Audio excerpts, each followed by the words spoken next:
Essula ya 34. Mukama n'agamba Musa nti bwe bajjira ebipande bibiri eby'amayinja ebifaanana ng'ebyolubereberye, nange ndiwandiika ku bipande ebigambo ebyali ku bipande ebyolubereberye bye wamenya.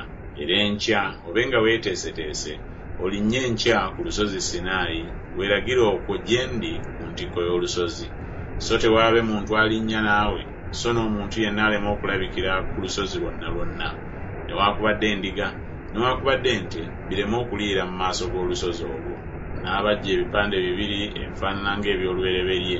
Musa n'agolokoka enkya mu makya n'alinnya ku lusozi Sinaayi, Mukama nga bwe yamulagidde, n'atwala mu ngalo ze ebipande bibiri eby'amayinja. Mukama n'akkira mu kire, n'ayimirira eyo wamu naye, n'atendera erinnya lya Mukama. Mukama n'ayita mu maaso ge, n'atendera nti, Mukama, Mukama, Katonda ajjudde okusaasira era ow'ekisa, alwawo okusunguwala era alina okusaasira okungi n'amazima amangi. Ajjukira okusaasira eri abantu 10,000, asonyiwa obutali butuukirivu n'okwonoona n'ekibi, era atali muggyako omusango n'akatono oyo aligubaako. Awala n'obutali butuukirivu bwa bakitaabwe ku baana baabwe ne ku baana b'abaana baabwe, ku mirembe egy'abannakasatwe n'egy'abannakana. Musa n'ayanguwa, n'avunnamya omutwe, n'asinza. N'ayogera nti, bwe mba kaakano nga n'alaba ekisa mu maaso go, Ayi Mukama, atambulenga wakati mu ffe, nkwegayiridde, kubanga ly'eggwanga eririna ensingo enkakanyavu, era tusonyiwe obutali butuukirivu bwaffe n'okwonoona kwaffe, era otutwale okuba obusika bwo. N'ayogera nti, laba ndagaano endagaano mu maaso g'abantu bo bonna, n'akolanga ebyamagero ebitakolebwanga mu nsi zonna, newaakubadde mu ggwanga lyonna, n'abantu bonna b'olimu banaalabanga omulimu gwa Mukama, kubanga kye ndikukoza kya ntiisa. Lowooza kino kye nkulagira leero. Laba, ngoba mu maaso go Omwamoli, n'Omukanani, n'Omukiiti, n'Omuperizi, n'Omukiivi, n'Omuyebusi. Weekuume wekka, tolagaananga ndagaano n'abo abali mu nsi gy'ogenda, ereme okuba ng'ekyambika wakati mu ggwe. Naye mulimenyaamenya ebyoto byabwe, era mulyasaayasa empagi zaabwe, era mulitemaatema Baaseera baabwe.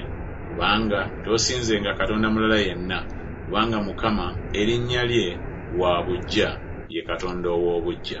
Tolagaananga ndagaano n'abo abali mu nsi, baleme okwenda nga bagoberera bakatonda baabwe, ne babawa ssaddaaka bakatonda baabwe, ne wabawa kuyita n'olya ku ssaddaaka ye, n'otwalira abaana b'abasajja ku bawala baabwe, abawala baabwe ne bayenda nga bagoberera bakatonda baabwe, ne babayenza abaana bo nga bagoberera bakatonda baabwe. Teweekoleranga bakatonda abasaanuuse, oneekuumanga embaga ey'emigaati egitazimbulukuswa. Ennaku 7 onoolyanga emigaati egitazimbulukuswa nga bwe nakulagira, mu kiseera ekyalagirwa mu mwezi Abibu, kubanga mu mwezi Abibu mwe waviira mu Misiri. Buli ekinaggulanga enda kyange, n'ensolo zo zonna ennume, ebyolubereberye eby'ente n'eby'endiga, n'omwana omubereberye ogw'endogoyi onoomununulanga n'omwana gw'endiga. Era bw'onoobanga toyagala kumununula, onoomenyanga obulago bwayo, onoonunulanga ababereberye bonna mu baana bo, so tewaabenga eyeeraga erinze nga taleese kintu. Ennaku 6 onookolerangamu emirimu, naye ku lunaku olw'omusanvu onoowummulanga.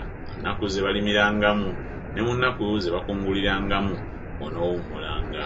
Era oneekuumanga embaga eya Ssabbiiti, ye y'omwaka omubereberye ogw'eŋŋano, n'embaga ey'okutereka omwaka nga guweddeko. Emirundi 3 buli mwaka abasajja bo bonna baneeraganga mu maaso ga Mukama Katonda wa Isirayiri, kubanga ndigobamu amawanga mu maaso go, n'engaziya ensalo zo, so tewaabenga muntu alyegomba ensi yo bw'onoogendanga okulabika mu maaso ga Mukama Katonda wo emirundi 3 buli mwaka. Towangayo musaayi gwa ssaddaaka yange wamu n'omugaati oguzimbulukuswa, newaakubadde ssaddaaka ey'embaga ey'okuyitako tesigalangako okutuusa enkya. Ebyolubereberye eby'ensi yo ebisooka onoobireetanga mu nnyumba ya Mukama Katonda wo. Tofumbiranga omwana gw'embuzi mu mata ga nnyina waagwo. Mukama n'agamba Musa nti, wewandiika ebigambo ebyo, kuba ebigambo ebyo nga bwe biri bwe ndagaanye bwe ntyo endagaano naawe ne Isirayiri. N'amala eyo wamu ne Mukama ennaku 40 emisana n'ekiro nga talya mmere so nga tanywa mazzi. N'awandiika ku bipande ebigambo eby'endagaano, amateeka 10. Awo olwatuuka Musa bwe yakka okuva ku lusozi Sinaayi, ebipande 2 eby'obujulirwa nga biri mu ngalo za Musa. Bwe yakka okuva ku lusozi, Musa n'atamanya ng'omubiri ogw'amaaso ge gumasamasa olw'okwogera naye.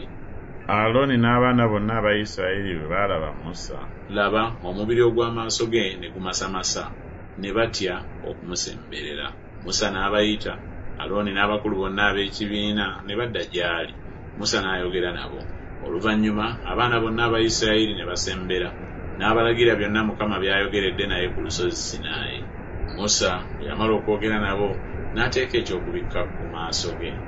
Naye Musa bwe yayingiranga mu maaso ga Mukama okwogera naye, n'aggyako ekyokubikka. Okutuusa lwe yafulumanga, n'afulumanga n'ayogera n'abaana ba Isirayiri bwe yalagirwanga. Abaana ba Isirayiri ne balaba amaaso ga Musa, omubiri ogw'amaaso ge nga gumasamasa. Musa n'azzanga ekyokubikka ku maaso ge okutuusa lwe yayingiranga okwogera naye.